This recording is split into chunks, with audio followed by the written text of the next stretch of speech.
Okay, welcome back to lesson 6 for grammar, and we're going to do a quick little word study. Okay, our vocabulary word today is biography. Okay, biography. And the definition of a biography is the true written story of another person's life. Okay, its synonym is nonfiction. We've talked about nonfiction being true stories. And its antonym or its opposite is fiction, or the made-up fairy tale, not true types of stories. Okay, so here it is used in a sentence. I read an interesting biography of Abraham Lincoln's life. So a biography is the true written story of another person. This sentence is about Abraham Lincoln. They're reading a biography about his life. Okay, so if we're going to do a word analogy and look at biography and story, we are going to understand that these two words are synonyms. So if our next word is end, we want to think of a synonym for end, and it would be finish. Okay, or if it's giving us both of these words, end and finish, we can recognize also that those are synonyms. Okay, so we have a synonym relationship here, and just as biography means nearly the same as story, and means nearly the same as finish, and means nearly the same as finish. So therefore, this is a synonym analogy. Okay, that's it for our word time and our vocabulary word biography. All right, I am turning to page 360 in your grammar book now, and looking specifically at reference 132, which is talking a little bit more about quotations. But today we're talking about direct quotations and indirect quotations. And so I'm going to help you understand what exactly those are and how we can change from one to the other. Okay, so a direct quotation, I'm reading straight from the book right here, is a group of words that tells what someone said, using his exact words. A direct quotation is punctuated with quotation marks. Okay, so if I am giving you the exact words a person said and I'm writing it out, I'm going to use punctuation marks because it's that person's exact words. It's a direct quotation. Okay, when news reports news of things that people said, you need to look for those quotation marks, because if they're not giving you direct quotations, that's oftentimes a little red flag, a little hint that, how do they know? How do I know that person really said that? If they're not using punctuation marks and direct quotes, then they're kind of giving us a clue that maybe that person really didn't say that. Okay?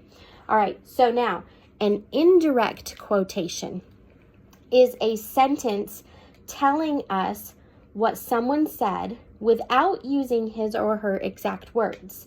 An indirect quotation is punctuated like a regular sentence. Okay, so in other words, an indirect quotation is me telling you what someone said in my own words. Okay, so there are no punctuation marks needed because it's not that person's direct words. It's just me giving you a paraphrase. Indirect quotations are often a paraphrasing of what I heard them say or of what I think that person said, but it's not their direct words. Okay, so direct quotations is somebody's exact words, and it needs punctuation marks every time. But an indirect quotation is not someone's exact words. It's a paraphrasing of another person's words, and so there are no punctuation marks used. Okay, so for example, let's do these sentences. Okay, let's figure out if these are direct quotations or indirect quotations. Number 1, Maria said, I work hard at school. Okay, so we have some explanatory words here, and we have some punctuation marks here. Now, those punctuation marks should be your first clue. If there are punctuation marks, that is a direct quotation. This is what Maria actually said out of her mouth. I work hard at school. So this is a direct quotation. Okay? So let's look at number 2. Maria said that she works hard at school. Okay? Now, I don't see any quotation marks in my sentence, so that's a clue. Okay, but this also just sounds like me telling you what Maria said. Okay, Maria said that she works hard at school. This is an indirect quotation. It's a paraphrasing of what she actually said. Do you see the difference? So indirect is a paraphrasing or someone else telling you what someone else's exact words were. The direct quotation is the exact words with the punctuation. Number 3, Mom asked what we want for dinner. Again, no punctuation marks. Anybody could be saying that. Your brother could be saying, Mom asked what we want for dinner. Your dad could be saying, Mom asked what we want for dinner. You could be saying, Mom asked what we want for dinner. This is an indirect quote. It's a paraphrasing of Mom's actual words. But here we go. What do you want for dinner? Asked Mom. Several clues here as to why this is a direct quote, okay? First of all and foremost, we see the punctuation marks. And whenever we see the punctuation marks, we know that someone is actually speaking, okay? What do you want for dinner? Asked Mom. We've got some explanatory words here. It's another clue that there's some actual words being spoken from someone's mouth here when it's explaining where these words are coming from. So a direct quotation, okay? So there are ways that we can change indirect quotations into direct quotations, okay? And it's fairly simple, so don't panic, okay? I'm looking at the top of page 361. There's kind of this little bluish green box, and it says it's easy to change indirect quotations to direct quotations.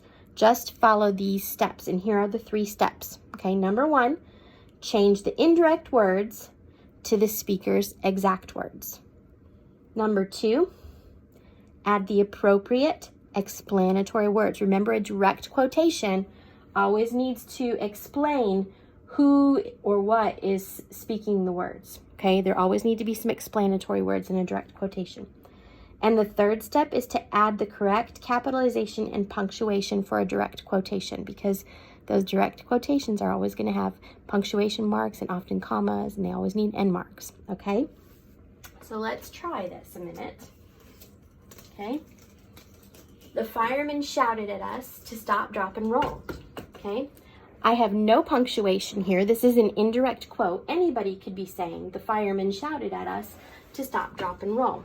So how are we going to make this indirect quotation into a direct quotation, okay? Well, rule number 1 is to change the indirect words to the speaker's exact words. Well, what could a fireman actually say? He could actually say, stop, drop, and roll, okay? Samuel, your dad's a firefighter, so you know that firemen can sometimes, especially when they're teaching kids at school, okay? They might speak those words, okay? But those are the actual direct words that a speaker might say, or a fireman might say in this case, okay? So we're going to change the indirect words to the speaker's exact words, okay? The exact words are stop, drop, and roll, okay? Now remember, if this is what he's actually saying, it needs quotation marks, okay? And it needs a punctuation, okay? And in this case, if a fireman is shouting this, you might want to give it an exclamation point, okay? All right? Because I highly doubt a fireman's going to whisper it, all right? So stop, drop, and roll. Now we need some explanatory words, and we can get the explanatory words right up here, okay? Add the appropriate explanatory words is step number 2, okay? So the appropriate explanatory words would be stop, drop, and roll. The fireman shouted at us. That's it.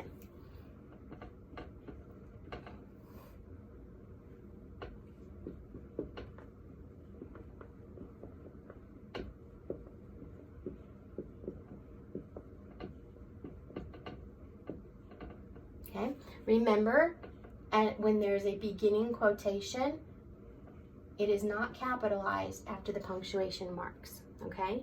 But now we have a direct quotation. Up here we have an indirect quotation. Anyone could be speaking. But now we have made it, by using those 3 steps and adding our correct punctuation and capitalization, okay, we have made it into a direct quote, okay?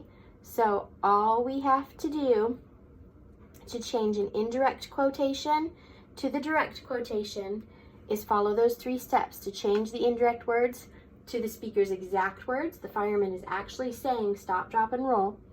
Then we add the appropriate explanatory words, and I can get those explanatory words from the same information in the indirect quote. The only word I didn't have to use in this sentence is the word to, and that's okay. It wouldn't have made any sense here. But the explanatory words are, the fireman shouted at us, okay? And then add your correct capitalization and punctuation for the direct quotation. A direct quotation always needs quotation marks, an end mark at the end of the sentence, and watch your capitalization. You know a beginning quote needs capitalization at the beginning of a sentence. If the quote came at the end of the sentence, then there would be capitalization at the beginning of the quote and at the beginning of the sentence. All right. Okay, you are going to go to the little Google quiz that I have for you, and you're going to look at a few more indirect quotations, and you're just going to change them into direct quotations on the quiz. And this is a participation quiz. It's not a graded quiz. Okay, it's just so I can get an idea of how well you're catching on. So remember to follow those 3 rules. Open your book to page 361 and let it help you. Okay, it's the guided practice questions that are on page 361. And then the quiz is going to give you the answers. So if you don't have every punctuation mark and every capitalization right, and even spelling might be counted against you, it's going to show that you've got stuff wrong. But don't worry about it. It's going to let me see what you are getting and what you might not be getting. Okay, so do your best and just turn that in today. See you later.